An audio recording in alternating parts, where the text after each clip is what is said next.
মধ্যপ্রাচ্যে যুদ্ধের দামামা এখন আর কেবল সীমান্ত সংঘর্ষে সীমাবদ্ধ নেই, বরং তা রূপ নিয়েছে এক ভয়াবহ বিধ্বংসী লড়াইয়ে। ইরান ও ইসরায়েলের মধ্যে চলমান পাল্টাপাল্টি হামলার উত্তেজনার পারদ কয়েক গুণ বাড়িয়ে দিয়েছে যুক্তরাষ্ট্রের সরাসরি সম্পৃক্ততা।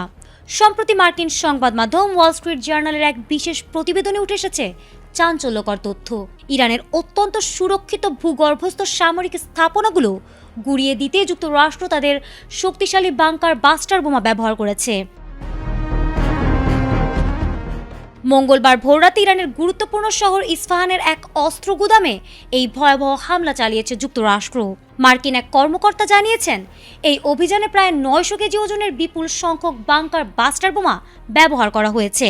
সাধারণ ক্ষেপণাস্ত্রের নাগালের বাইরে থাকা সুড়ঙ্গ বা আস্তানাগুলোকে ধ্বংস করতেই পেন্টাগন এই রণকৌশল বেছে নিয়েছে।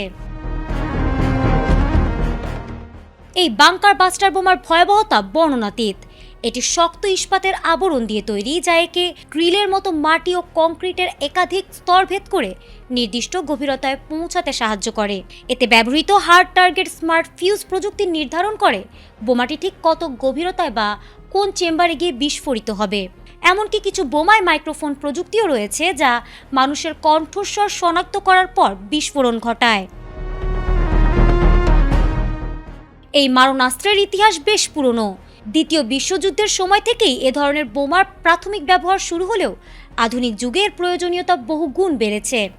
১৯৮৫ সালে প্রথম BLU-109 নামক বাংকার বাস্টারটি বিশ্বের নজরে আসে, তবে এর আসল কার্যকারিতা প্রমাণিত হয় আফগানিস্তান ও ইরাক যুদ্ধের সময়, যেখানে পাহাড়ের গভীরে বা দুর্ভেদ্য গুহায় লুকিয়ে থাকা শত্রুঘাঁটি ধ্বংস করতে এ ধরনের নিখুঁত অস্ত্রের বিকল্প ছিল না।